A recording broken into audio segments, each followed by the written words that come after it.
여러분, 주식 투자 어떻게 하고 계세요? 저는 좀 특이하게 시작했거든요. 책도 아니고 막 복잡한 차트 보는 것도 아니고요. 바로 유튜브였어요. 오늘 제가 어떻게 유튜브로 저만의 투자 스타일을 찾았는지 그 얘기를 좀 해볼까 합니다. 주식 공부하려고 딱 앉으면 머리 아프지 않으세요? 막 알록달록한 차트에 처음 들어보는 용어들이 쏟아지잖아요. 솔직히 저는 이거 꼭 해야 하는 숙제처럼 느껴지더라고요. 정말 버거웠어요. 그런데 생각해보니까요, 공부 방법이 꼭 하나만 있는 건 아니더라고요. 복잡한 차트를 뚫어져라 보는 것보다 그냥 편안하게 헤드폰 끼고 차분한 목소리로 들려주는 브리핑이 훨씬 더 머리에 쏙쏙 들어오는 분들 분명 계실 거예요. 바로 저처럼 말이죠. 네, 저는 제가 딱 그런 듣는 게 더 잘 맞는 사람이란 걸 깨달았어요. 그래서 결심했죠. 그래, 복잡한 거 다 치우고 유튜브를 내 투자 가이드로 삼아보자 하고요. 그렇게 제 유튜브 여정이 시작됐습니다. 유튜브라는 게 정말 넓은 바다 같잖아요.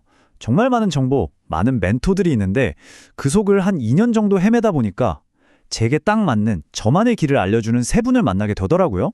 자, 그럼 지금부터 제 투자 여정에서 진짜 등대 같은 역할을 해준 그 세 분의 유튜브 멘토를 소개해 드릴게요. 이분들 스타일이 정말 완전히 달라요. 첫 번째 멘토는 바로 홍장원 뉴욕 특파원입니다. 이분은 저에게 투자의 숲을 보여주신 분이에요. 뭐랄까, 우리가 보통 주식하면 이 종목이 오를까, 저 종목이 내릴까 이런 나무 하나하나에 집중하잖아요. 근데 이분은 그게 아니라 전 세계 돈이 지금 어디로 흘러가고 있는지 그 거대한 숲 전체를 보게 해줘요. 예를 들면 이런 식이에요. 올해 세계 경제의 핵심 키워드는 경제 안보입니다. 그래서 주식시장보다는 금 같은 안전자산으로 돈이 몰릴 가능성이 높습니다. 이렇게요. 그냥 뉴스를 전달하는 게 아니라 전 세계적인 흐름이 내 투자에 어떤 영향을 미칠지 딱 연결해 주는 거죠. 자, 두 번째 멘토는 포메뽀꼬라는 분인데요. 이분은 좀 특별해요. 실제 투자자인데 자기 계좌를 정말 투명하게 다 공개하면서 안정적인 투자가 뭔지를 몸소 보여주는 분이에요. 솔직히 말씀드리면 처음엔 이분 스타일이 좀 재미없다고 생각했어요. 너무 안정적이고 어떻게 보면 좀 지루하게 느껴졌거든요. 그때 저는 막 하루아침에 큰 돈을 벌고 싶은 그런 짜릿함을 원했나 봐요. 그래서 얼마 안 보고 바로 다른 채널로 넘어가 버렸죠. 그리고 마지막 세 번째 멘토, 바로 뉴욕 총각 에디님입니다. 이분은 뭐랄까, 시장의 심장박동을 바로 옆에서 느끼게 해주는 분이에요.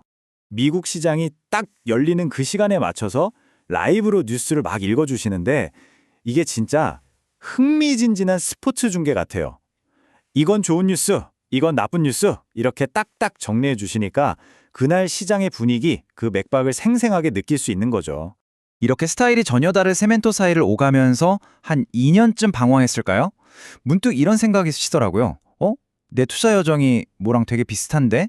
하고요. 정말 놀라운 발견이었어요. 결혼이랑 주식이 무슨 상관이냐고요? 네, 좀 뜬금없죠. 근데 제 경우에는요, 이게 제 연애사랑 정말 소름 돋게 똑같이 흘러가고 있더라고요.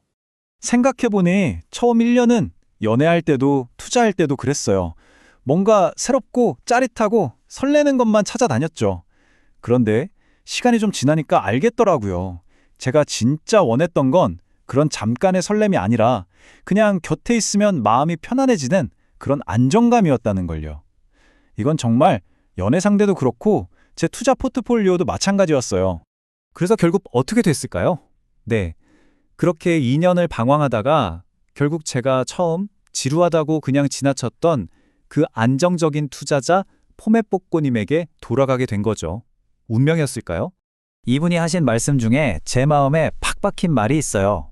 나한테 잘 맞는 포트폴리오는 밤에 잠도 잘 오게 하고 소화도 잘 되게 한다. 바로 이거였어요.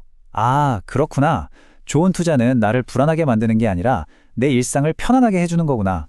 이게 제 투자 철학이 된 거죠. 이렇게 저한테 맞는 투자 상대를 찾고 나니까 투자를 보는 눈이 완전히 달라졌어요. 이제 저한테 투자는 결혼처럼 거창한 게 아니에요.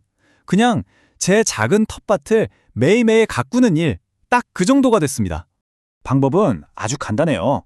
첫째, 내가 가장 믿고 아낄 수 있는 씨앗 하나를 고르는 거예요. 그리고 둘째, 매일 뉴스를 챙겨보면서 잡초를 뽑아주듯이 꾸준히 관리하는 거죠. 마지막으로 이 씨앗이 큰 나무가 될 때까지 조급해하지 않고 기다려주는 겁니다. 정말 텃밭 가꾸기랑 똑같죠? 그래서 제 텃밭의 가장 중심에 심은 그 씨앗이 뭐냐고요? 바로 SPYM이라는 ETF입니다. 이게 제 포트폴리오의 가장 튼튼한 나무가 되어주고 있어요. ETF가 뭐냐면 상장지수 펀드라고 해서 쉽게 말해 주식 종합 선물 세트 같은 거예요. 특히 이 SPYM은 미국에서 제일 잘 나가는 500개 회사를 몽땅 한 바구니에 담아놓은 거죠. 그러니까 그중에 한두 회사가 좀 휘청해도 전체적으로는 크게 흔들리지 않고 안정적일 수 있는 거예요. 그리고 그 안정성은 그냥 하는 말이 아니라 숫자로 딱 증명이 돼요. 지난 30년 동안 연평균 수익률이 꾸준히 10% 정도 나왔거든요. 뭐 하루아침에 대박이 터지는 그런 화려함은 없어요. 하지만 정말 묵묵하고 믿음직스럽죠.